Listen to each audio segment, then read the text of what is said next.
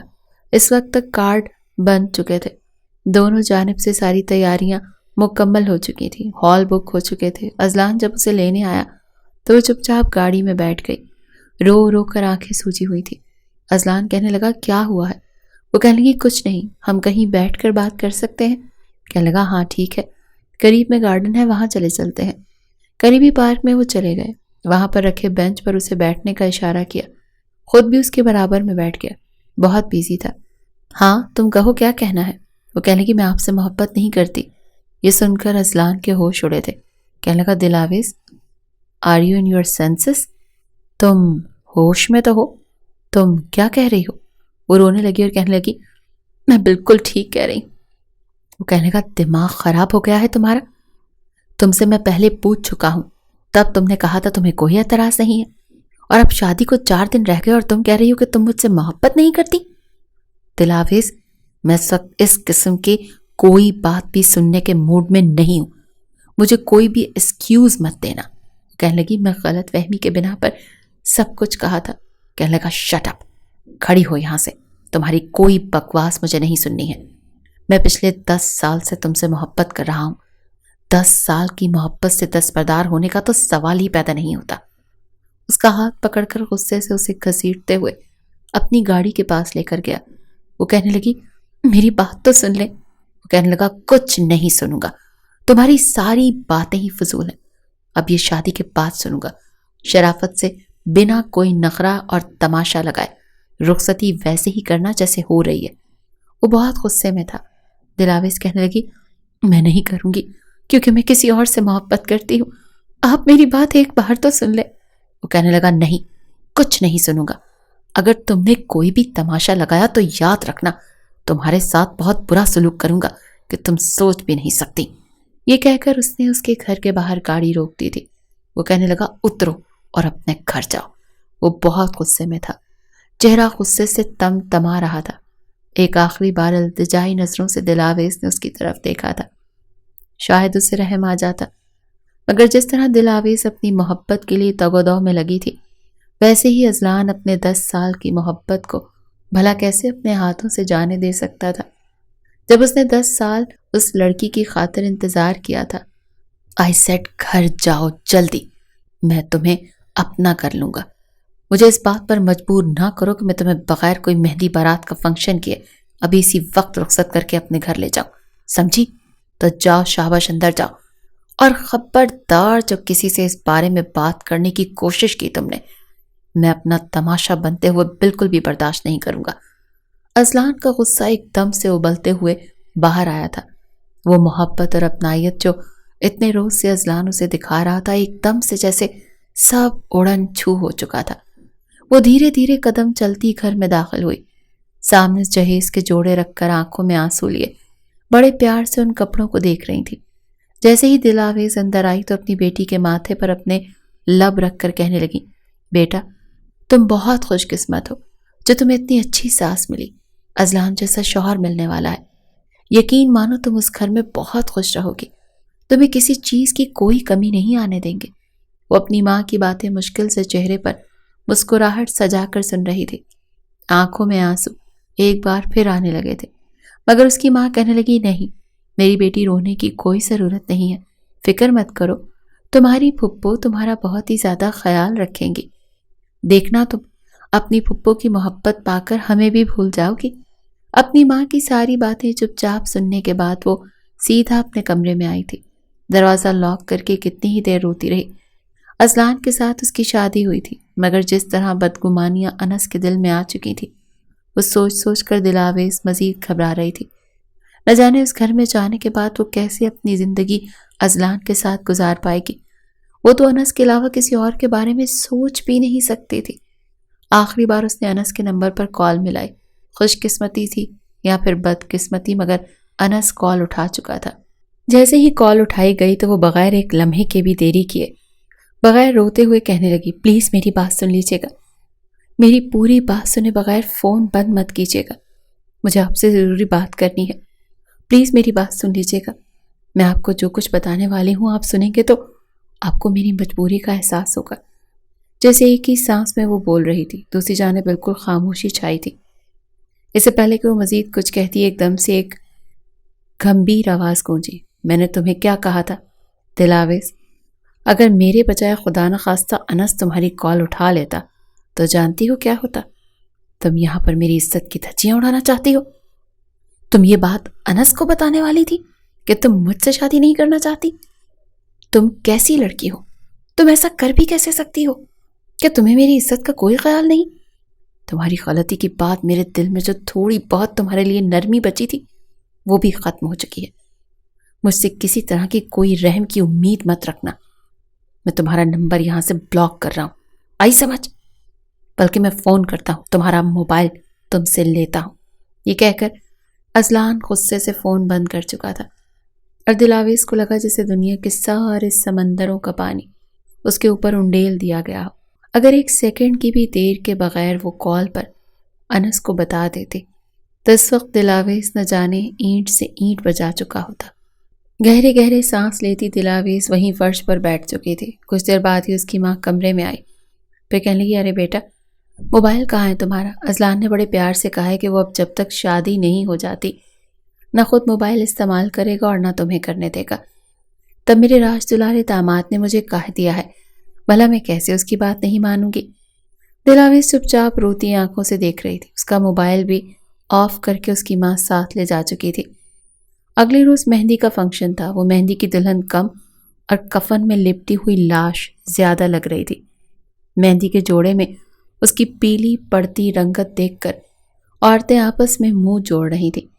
کہنے لگی، ارے دیکھو تو یہ نصرت کی بیٹی کو کتنی خوبصورت تھی، خاندان کی کتنی ہی عورتیں اس کو اپنی بہو بنانے کے خواب دیکھتی رہتی تھی، مگر دیکھو تو شادی ہو رہی ہے اس کی، مگر نہ کوئی رنگ روپ چڑھا ہے نہ کوئی، کیسی پھیکی پھیکی لگ رہی ہے۔ جب فوزیہ نے سنا تو فوراً ایک نظر اپنی بہو کو دیکھا اور ان عورتوں کو فوراً جواب دے کر کہنے لگی، ارے بھائی اکلوتی بیٹی ہے اپنے ماں باپ کی، کیسے نہ اس کا رنگ پیلا پڑے؟ آخر کو اپنے ماں باپ کو چھوڑنا کوئی آسان کام تو نہیں ہوتا۔ ویسے بھی مہندی کا میک اپ بھی ایسا ہوا ہے، میری بچی اس پیلے رنگ جیسی ہو گئی ہے۔ آپ لوگ بس دعا کریں کہ دونوں کی جوڑی اللہ ہمیشہ سلامت رکھے۔ ابھی یہ باتیں چل رہی تھی کہ جب ڈھول دھماکوں کے ساتھ اذلان مسکراتا ہوا داخل ہوا۔ لڑکے والوں نے مہندی بڑے دھوم دھام سے لائے تھے، ساتھ انس بھی موجود تھا، مگر سب کے آخر میں چہرہ جھکا کر دھیرے دھیرے چلتا آیا تھا۔ مہندی کی رسمیں شروع ہو چکی تھی اور وہ ایک طرف کھڑا زبردستی مسکرا رہا تھا تاکہ لوگوں کو شکایت کا موقع نہ دے سکے۔ بڑی مشکل سے دلاویز اپنی آنکھوں میں آئے آنسوؤں کو ضبط کر رہی تھی۔ مہندی کی رسمیں مکمل کرتے ہوئے جب فوزیہ بیگم نے انس کو آواز دی کہ ارے بھائی آؤ نا، تم کیا وہاں پیچھے کھڑے ہو، آ کر بھائی اور بھابھی کو رسم پوری کرو، تو وہ مرے مرے قدموں سے آگے بڑھا اور پھر دونوں کے ساتھ رسم نبھانے کے بعد اپنی جیب سے ہزار ہزار کے کئی نوٹ نکال کر ان سے وار کر آسمان میں اچھال چکا تھا۔ جہاں رشتہ داروں کے منہ کھلے کے کھلے رہ گئے، وہیں اپنی آنکھیں دلاویز بند کر چکی تھی۔ مہندی کا فنکشن تو جیسے تیسے ہو چکا تھا۔ اگلے روز بارات تھی اور پتھر کی مورت بنی وہ خود کو آئینے میں مسلسل دیکھ رہی تھی۔ بیوٹیشن اسے تیار کرنے کے بعد کہنے لگی کہ ارے ماشاءاللہ، آپ تو بالکل چاند کا ٹکڑا لگ رہی ہیں، بہت خوبصورت لگ رہی ہو، ایسے لگ رہا ہے جیسے آپ کا ہونے والا دلہا آپ کو بہت محبت کرتا ہے۔ یہ سن کر دلاویز بھی ایک قسم کا مسکرا چکی تھی۔ چھوڑ تو اسے نصرت خود آئی تھی، مگر واپسی پر اسے انس لینے والا تھا، اس کے بارے میں اسے علم نہیں تھا، سبھی کاموں میں مصروف تھے۔ انس سے فوزیہ بیگم نے کہا تھا کہ جاؤ بیٹا دلاویز کو بیوٹی پارلر سے لے آؤ۔ پہلے تو اس نے ٹال مٹول کرنا چاہی، آخر وہ کیسے اسے کسی اور کی دلہن کے روپ میں دیکھ سکتا تھا، مگر ماں کے کہنے پر وہ بڑا ضبط کرتا باہر آ چکا تھا۔ دلہن بنی جب دلاویز گاڑی میں آ کر بیٹھی اور گھونگھٹ سے اس گاڑی میں انس کو دیکھا تو اس کے تو پورے وجود میں ایک کرنٹ کی لہر دوڑ گئی۔ انس چپ چاپ گاڑی چلا رہا تھا، جبکہ اگلے ہی پل بغیر جانے کہ وہ کسی اور کی بیوی بن چکی ہے انس کا بازو ہلا کر کہنے لگی، انس پلیز میری بات سن لو، میں تمہیں سب کچھ سچ سچ بتاتی ہوں، تم میری محبت پر یوں شک نہیں کر سکتے، خدا کا واسطہ ہے تمہیں، میری بات سن لو۔ شاید خدا نے ہی ہمیں یہ موقع دیا ہے کہ ہم ایک دوسرے کو یہ غلط فہمیوں سے بچا سکیں۔ انس گاڑی چلاتے ہوئے اپنا بازو چھڑوا چکا تھا۔ مجھے مت چھو، مت بھولو کہ اب میرا تمہارا کیا رشتہ بننے والا ہے، تم نے میرے ساتھ اچھا نہیں کیا، ارے میں تو تمہیں بد دعا بھی نہیں دے سکتا کیونکہ تم میرے ہی گھر میں عزت بن کر آ رہی ہو۔ میں نہیں جانتا کہ آگے کیا ہونے والا ہے، بس اتنا کہوں گا کہ تم نے میری زندگی برباد کر دی۔ روتے ہوئے وہ دلہن بنی سب کچھ انس کو بتا رہی تھی، جس طرح یہ ساری غلط فہمیاں ہوئیں۔ جب انس نے یہ سنا تو وہ گاڑی کو بریک لگا گیا، ایک گہری سانس خارج کی۔ دلاویز اس قدر پاگل ہو چکی تھی کہ کہنے لگی چلو ہم یہاں سے کہیں بھاگ چلتے ہیں، بلکہ ایسا کرتے ہیں مسجد میں چلتے ہیں، ہم وہاں پر نکاح کر لیتے ہیں۔ جب ہمارا نکاح ہو گیا تو گھر والوں کو ہمیں اپنانا پڑے گا، میں اذلان کے ساتھ کبھی بھی اپنی زندگی کا آغاز نہیں کر سکتی، پلیز میری بات کو سمجھو۔ مگر انس نے اس بار اسے گھور کر دیکھا۔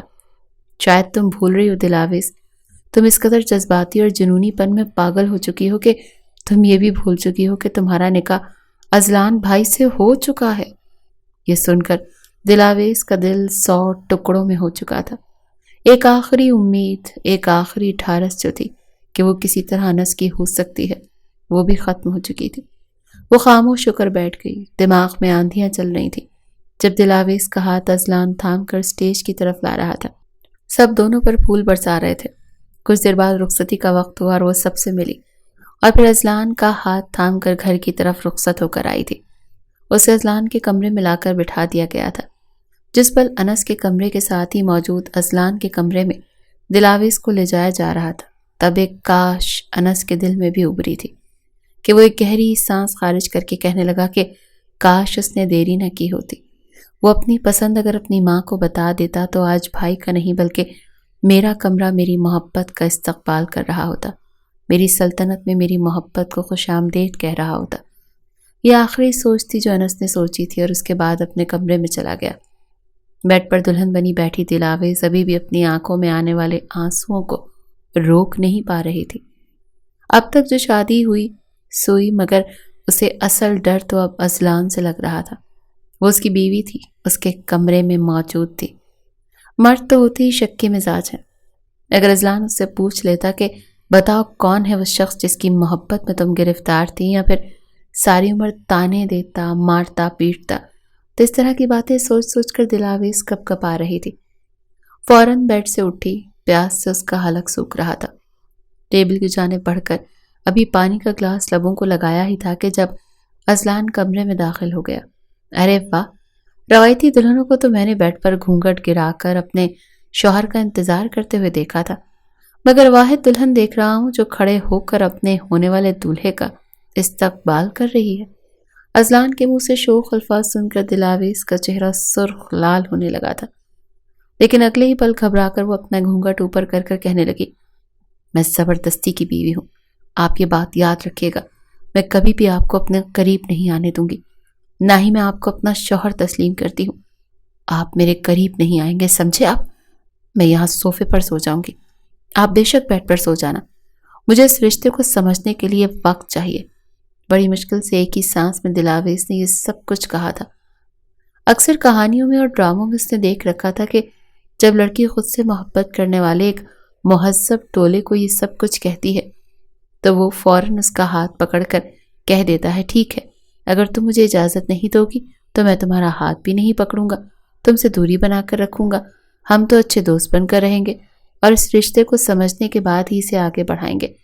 یہ سارے خیالات اس وقت دلاویز کے ذہن میں آ رہے تھے، مگر اگلے ہی پل کمرے میں ایک مسکراہٹ گونجی تھی اور وہ قہقہہ لگاتے ہوئے کہنے لگا، اچھا جی، یہاں کیا کوئی فلم کی شوٹنگ چل رہی ہے؟ تم بیوی ہو میری، سمجھ میں آیا؟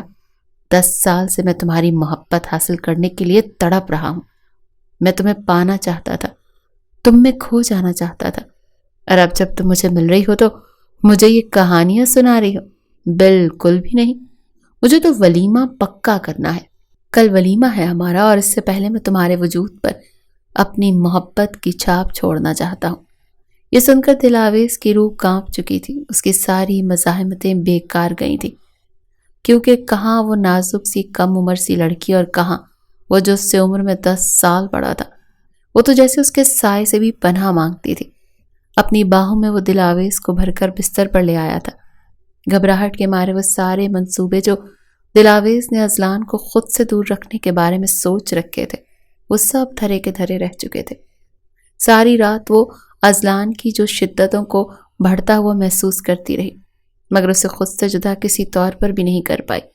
ایک کڑوا گھونٹ تھا جو وہ پی چکی تھی۔ وہ سمجھ چکی تھی کہ اب جو بھی ہے اس کی زندگی اذلان ہی ہے، مگر ایک لمبا وقت لگنے والا تھا۔ اذلان کو قبول کرنے پر جانتی تھی کہ وہ عورتوں میں سے نہیں ہے جو شوہر کے ہوتے ہوئے اپنے عاشق سے اپنے تعلقات قائم رکھیں، مگر اس کے باوجود اسے اذلان سے اس کی امید بھی نہیں تھی۔ یہ کیسی محبت تھی، یہ کیسا احساس تھا کہ ویسے تو محبت کے دعوے کر رہے تھے، مگر جب بات محبوب کی مرضی تسلیم کرنے پر آئی تو اس سے زبردستی کر چکا تھا، زبردستی حق وصول کر چکا تھا۔ اپنا حق وصول کرنے کے بعد وہ دلاویز کو اپنی باہوں میں لیے گہری نیند سو چکا تھا، جبکہ دلاویز خود کو اس کے آثار سے چھڑانے کی ناکام کوشش کر رہی تھی۔ مگر اذلان نیم آنکھیں کھول کر اسے دیکھ کر کہنے لگا، کیا بات ہے جانے من؟ اذلان کی جان کو کیا بات پریشان کر رہی ہے؟ کیا دقت پیش آ رہی ہے؟ کیا میرے حصار میں تمہیں اچھا نہیں لگ رہا؟ جس لہجے میں اذلان بولا تھا دلاویز کی روح تک لرز چکی تھی۔ گھبرا کر کہنے لگی، چھوڑے مجھے، میرا دم گھٹ رہا ہے، اتنا پرفیوم لگا رکھا ہے آپ نے، میری تو سانسیں بند ہو رہی ہیں۔ میں کوئی زر خرید غلام نہیں ہوں آپ کی، جو آپ چاہتے تھے وہ کر لیا نا پورا، مجھ سے ہو گیا نا ولیمہ پکا، اب چھوڑے مجھے ایسے جکڑے ہوئے قیدی ماحول میں نیند نہیں آتی۔ میرا تو یہ سوچ سوچ کر دم گھٹ رہا ہے کہ آپ کے ساتھ گزاری پہلی رات اتنی وحشت ناک تھی، تو میری پوری زندگی آپ کے ساتھ کیسے گزرے گی؟ جس قدر معصومانہ انداز میں دلاویز یہ بولی تھی، مسکرا کر اذلان اسے اپنے مزید قریب کر چکا تھا۔ کہنے لگا، عادت ڈال لو، کیونکہ اب ہر رات تمہاری میرے ساتھ ایسے ہی گزرنے والی ہے۔ چلو شاباش، اب سو جاؤ، سب ولیمہ ہے، جلدی اٹھنا ہوگا۔ یہ کہہ کر وہ اسے پھر اپنے قریب کرتا اس کے بالوں میں ہاتھ پھیرنے لگا۔ دلاویز اسی حالت میں سونے پر مجبور ہو چکی تھی۔ اگلی صبح جب وہ ولیمے کی دلہن بن کر آئی تو سبھی اس کی بہت تعریف کر رہے تھے۔ ہر کوئی یہ کہہ رہا تھا کہ ارے واہ، ولیمے کی دلہن پر تو بڑا رنگ روپ چڑھا ہے۔ وہ گزشتہ رات کے لمحے سوچ کر سرخ لال ہو رہی تھی۔ دل میں کہنے لگی، ہاں، جب ساری رات نیند نہ پوری ہو، رو رو کر آنکھیں سوج جائیں، تو پھر رنگ روپ میں چڑھنا ہی ہے نا۔ عجیب ہے، پتہ نہیں کیسی باتیں کرتی ہیں یہاں کے، 3 دن سے رو رو کر حالت خراب ہو رہی ہے اور ان کو رنگ روپ چڑھتا دکھائی دے رہا ہے۔ وہ نفی میں سر ہلا کر پھر سر جھکا گئی تھی۔ آج اس کی نظر انس کی متلاشی نہیں ہوئی تھی، کیونکہ گزشتہ رات اس کے وجود پر اذلان اپنی مہر ضبط کر چکا تھا، اور وہ سوچ چکی تھی کہ اب جو بھی ہے وہ اذلان کے ساتھ ہی اپنی زندگی گزارے گی۔ وہ اس کی امانت میں کسی طور خیانت نہیں ہونے دے گی۔ بڑے پیار سے اذلان اسے اسٹیج پر لایا، پھر اپنے ہاتھوں سے اسے پلیٹ میں کھانا بھی نکال کر دیا۔ سب کے ساتھ انتہائی اکڑو اور بدتمیز، یہاں تک کہ روکھا بولنے والا اذلان اس کے آگے پیچھے گھوم رہا تھا۔ وہ جو سمجھ رہی تھی کہ اسے پہلی رات ہی اپنا روپ دکھائے گا، تانے دے گا، اذلان نے تو ویسا کچھ بھی نہیں کیا تھا۔ کہا تھا تو بس اتنا کہ بہت سے ہماری نئی زندگی شروع ہو رہی ہے، ماضی میں جو کچھ بھی تھا وہ وہیں پر ختم ہوا، میں اب دوبارہ تمہارا ماضی تمہارے حال میں شامل ہوتا نہ دیکھوں۔ اب تم میری بیوی ہو، خود کو کبھی بھی میرے معیار سے گرنے مت دینا۔ میں تمہیں چھوڑوں گا تو نہیں، مگر جس طرح مار مار کر تمہیں سیدھا کروں گا نا، وہ تم سہ نہیں پاؤ گی، سمجھی؟ اذلان کی باتوں نے دلاویز کا سانس روک دیا تھا۔ ولیمے کی رسم کے بعد خاص مہمان ان کے ساتھ ان کے گھر بھی آئے تھے۔ اپنے کمرے میں جا کر جیسی دلاویز نیند دراز ہو کر بیٹھی تو اس کی کزنز بھی اس کے جھرمٹ بنا کر بیٹھ چکی، سبھی اس کے بہت زیادہ تعریفیں کر رہی تھی۔ تب ایک شوق مزاج کزن کہنے لگی، ارے بھائی، یہ باتیں تو ہوتی رہیں گی، اصل بات بتاؤ۔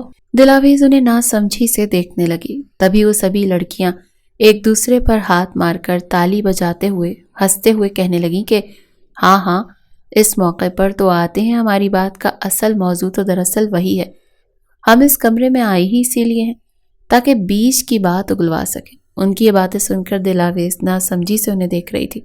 اس کی ایک کزن گلا گنگار کر کہنے لگی، دلاویز، یہ ہمارے اذلان بھائی نے تمہیں منہ دکھائی میں کیا دیا ہے؟ یہ سن کر پہلے تو اس کا چہرہ دیکھنے لگی، پھر مسکرا کر بولی کہ بتاتی ہوں۔ سائڈ ٹیبل میں پڑی ہوئی ایک فائل نکال کر اس کے سامنے رکھ دی، کہنے لگی، یہ دیکھو، پراپرٹی کے پیپرز۔ سبھی کزنز کے منہ کھلے کے کھلے رہ چکے تھے، کیونکہ ایک اچھی خاصی کروڑوں مالیت کی زمین وہ دلاویز کے نام کر چکا تھا، اور ایک ہیرے کی انگوٹھی بھی دلاویز کی انگلی میں تھی، جو دلاویز کو اس نے تب پہنائی تھی جب اس سے اپنا حق وصول کر چکا تھا۔ بڑے پیار سے اپنے لب کسی تمغے کی طرح اس کے ماتھے پر بوسے کی صورت میں دیتا۔ اس نے دلاویز کو یہ انگوٹھی پہنا کر اس کا شکریہ ادا کیا تھا۔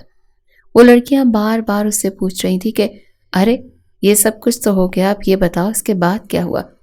جب کمرے کی روشنی بند ہو گئی تو اس کے بعد کیا ہوا؟ دلاویز تو شرما سی چکی تھی، فوراً وہاں سے اٹھنے لگی، مگر انہوں نے پکڑ کر بٹھا لیا۔ کہنے لگی کہ نہیں نہیں، ہم تمہیں کہیں نہیں جانے دیں گی۔ ارے پاگل، یہ بھی رسموں میں سے ایک رسم ہوتی ہے۔ وہ ساری کزنز شادی شدہ ہی تو تھیں۔ کہنے لگیں کہ جب ہماری شادی ہوئی تھی تب ہم نے بھی تو یوں ہی ایک دوسرے کو اچھی اچھی باتیں بتائی تھی۔ چلو چلو، اب زیادہ چھپانے کی ضرورت نہیں ہے، بتاؤ ہمیں۔ دلاویز پہلے تو تھوڑی ہچکچائی، مگر جب انہوں نے جان بوجھ کر باتیں کر کے اس سے اگلوانا شروع کر دیا تو وہ نہ چاہتے ہوئے بھی ہچکچاتے ہوئے ان کے سوالوں کے جواب دینے لگی۔ ابھی وہ اپنے منہ سے کچھ بولنا شروع ہی ہوئی تھی کہ اذلان جو چینج کرنے کے لیے کمرے کی طرف آ رہا تھا، کمرے کے اندر سے آتی دلاویز کی آواز سن کر اس کے کانوں سے تو دھواں نکل چکا تھا۔ اسے لگا جیسے اس کے کانوں کے پردے پھٹ جائیں گے اور جیسے وہ ہمیشہ ہمیشہ کے لیے بہرا ہو جائے گا۔ دلاویز بھلا اس کی اپنی پرائیویٹ باتیں کسی اور کے سامنے کیسے کر سکتی تھی؟ اگر ایک بھی لمحے کی دیری کیے بغیر وہ کمرے میں نہ جاتا تو شاید دلاویز بہت کچھ منہ سے اگل دیتی۔ کمرے کے باہر فون پر بات کرنے کا بہانہ کر کے وہ کمرے کی طرف بڑھا۔ ساری کزنز چٹخاری لے کر اس کے مطلب کی باتیں سننے والی تھی۔ گھبرا کر فوراً بیڈ سے اٹھی اور ایک قطار میں کھڑی ہو گئی۔ کمرے میں آنے کے بعد ایک کھا جانے والی نظر سے اس نے دلاویز کو دیکھا تھا، جبکہ وہ ساری کزنز نے اذلان کو سلام کرنے لگی۔ ان کے سلام کا جواب اس نے بس آگے سر کو جنبش دے کر دیا تھا اور پھر انتہائی روکھے لہجے میں کہنے لگا، اگر آپ سب کی اجازت ہو تو میں چینج کر لوں، ایکسکیوز می۔ صاف مطلب تھا کہ دفع ہو جاؤ اپنے میسنے مکھڑے لے کر یہاں سے، چپ چاپ۔ وہ ساری کمرے سے جا چکی تھی۔ زور سے کمرہ بند کرنے کے بعد جیسے ہی اذلان مڑا تو دلاویز اس کا گھبرا سی گئی تھی۔ کہنے لگی، مسئلہ کیا ہے آپ کو؟ ہر بار اب دروازہ اتنے زور سے کیوں بند کرتے ہیں؟ کمزور دل کی ہوں میں، ڈر جاتی ہوں۔ اس کی بات سن کر اذلان آگے بڑھا اور انتہائی طیش میں کہنے لگا، اٹھو بیٹھ سے اور میرے سامنے آ کر کھڑی ہو۔ یہ کیا کر رہی تھی تم؟ وہ کہنے لگی، تم اپنے عجیب و غریب کزنز کے ساتھ کیا کر رہی تھی؟ وہ پھر معصومانہ انداز میں کہنے لگی، کچھ بھی تو نہیں، بیٹھ کر باتیں کر رہی تھی۔ اذلان کا دوبارہ پارا ہائی ہو چکا تھا۔ وہ آج اس سے اپنے دل کی باتیں کرنا چاہتا تھا، بلکہ وہ تو یہ سوچ چکا تھا کہ ابھی اسے چینج کرنے کو کہے گا اور اپنے ساتھ باہر لانگ ڈرائیو پر لے کر جائے گا، مگر نہ چاہتے ہوئے بھی غصے سے وہ دونوں ہاتھوں سے اپنے پرفیومز کو اٹھا کر دیوار پر مار کر کہنے لگا، کیا کہہ رہی تھی تم ان سے؟ ہمارے کمرے کی پرائیویٹ باتیں شیئر کر رہی تھی؟ تمہیں ایک بار بھی شرم نہیں آئی کیا؟ تمہیں پتہ نہیں کہ میاں بیوی کے پرائیویٹ لمحات کسی دوسرے کے کانوں کان خبر نہیں ہونے دیتے؟ کیا تمہیں اس بات کا احساس ہے؟ دلاویز، تم اس وقت کیا کر رہی تھی؟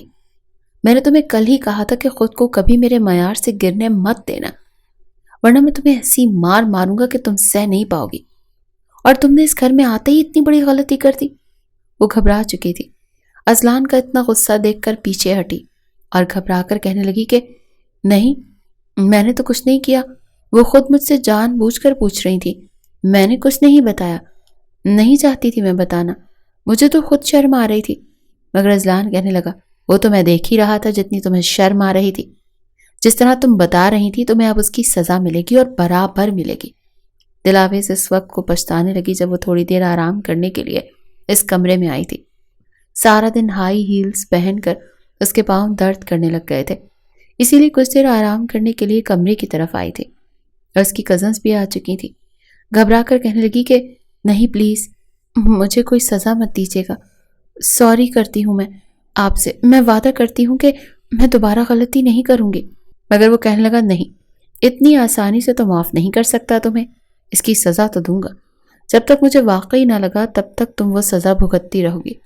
یہ سن کر اس کا دل سوکھے پتے کی مانند کپ کپا رہا تھا۔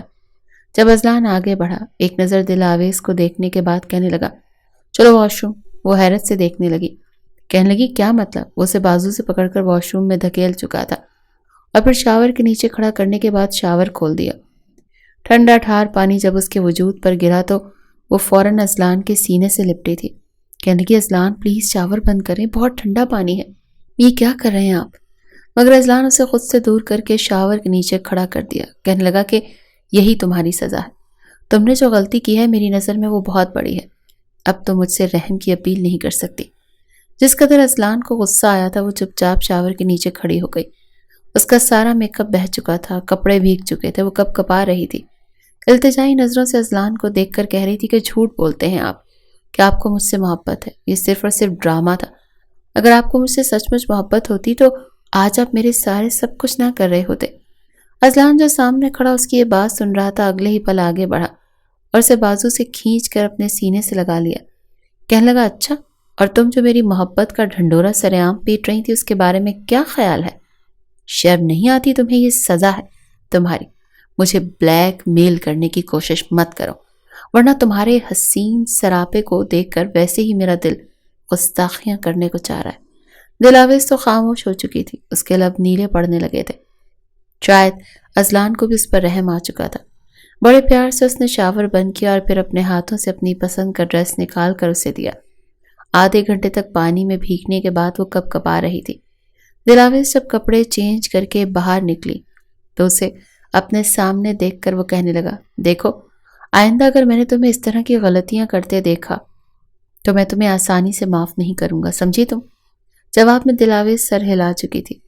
اگلے روز ہی انس اپنا سامان پیک کر کے کھڑا تھا، کہنے لگا کہ مجھے باس کی کال آ چکی ہے، لازمی جانا ہے، ورنہ ایک بہت بڑا پروجیکٹ ان کے ہاتھ سے نکل جائے گا۔ فوزیہ بیگم تو اسے منع کرنے لگی کہ مت جاؤ، تم نے تو کہا تھا کہ تم اب آ کے یہیں پر جاب کرو گے، پھر اچانک جانے کا پلان کہاں سے بنا لیا؟ مسکرا کر کہنے لگا، نہیں، یہاں پر رہنا میرے لیے آسان نہیں ہے، میں یہاں کے ماحول کا عادی نہیں ہوں، بہت جلد آپ کو اپنے پاس بلوا لوں گا، جاتا ہوں۔ جانے سے پہلے وہ اذلان سے ملا تھا اور ایک مسکراتی نظر دلاویز پر ڈالنے کے بعد وہ چلا گیا۔ دلاویز کا دل بالکل خالی تھا، کیونکہ دل و دماغ پر تو ہر طرف اسے اذلان چاہتا ہوا محسوس ہو رہا تھا۔ وقت آگے بڑھنے لگا۔ دلاویز شادی کے بعد دھیرے دھیرے اپنے ساس کے ساتھ گھر کے کاموں میں ہاتھ بٹانے لگی، مگر ہر دوسرے دن بعد اذلان کو تو اس کے ہاتھ کا یخنی پلاؤ اچھا لگتا تھا۔ جب بھی آتا آرڈر جاری کر دیتا، میرے لیے یخنی پلاؤ بناؤ۔ اس روز تو حد ہی ہو گئی جب رات 2 بجے وہ اپنی انگلیاں دلاویز کی گردن پر گھمانے لگا۔ وہ جو کچھ دیر پہلے سوئی تھی بڑھاتے ہوئے کہنے لگی کہ کیا ہے، اب آپ کو کیوں تنگ کر رہے ہیں؟ اور وہ سرگوشی نما انداز میں کہنے لگا، میرا دل مچھلی کھانے کو کر رہا ہے، فرائی کر دو گی؟ نیند کے مارے اس کی آنکھیں نہیں کھل رہی تھی اور اوپر سے اپنے شوہر کے منہ سے یہ فرمائش سن کر اس نے گھور کر دیکھا۔ کہنے لگی، ہوش میں ہیں آپ؟ رات کے 2 بج رہے ہیں، اس وقت کون مچھلی کھاتا ہے؟ میں کیا پاگل ہوں جو اس وقت کچن میں جا کر برتنوں کی کٹر پٹر کر کے آپ کو مچھلی فرائی کر کے دوں گی؟ اس کی بات سن کر اذلان کی پوری آنکھیں کھلی۔ اگلی ہی پل خود تو بیڈ سے اترا مگر اپنی گود میں وہ دلاویز کو بھی اٹھا چکا تھا۔ اس سے پہلے کہ وہ چلاتی وہ اسے کمرے سے باہر لے آیا۔ چپ کرو، اگر تم چلائی نا تو یہیں چھوڑ دوں گا، سیڑھیوں سے لڑکتی ہوئی نیچے جا کر گرو گی، سر پھٹ جائے گا تمہارا، جو بھوسا بھرا ہے نا سارا نکل کر باہر آ جائے گا۔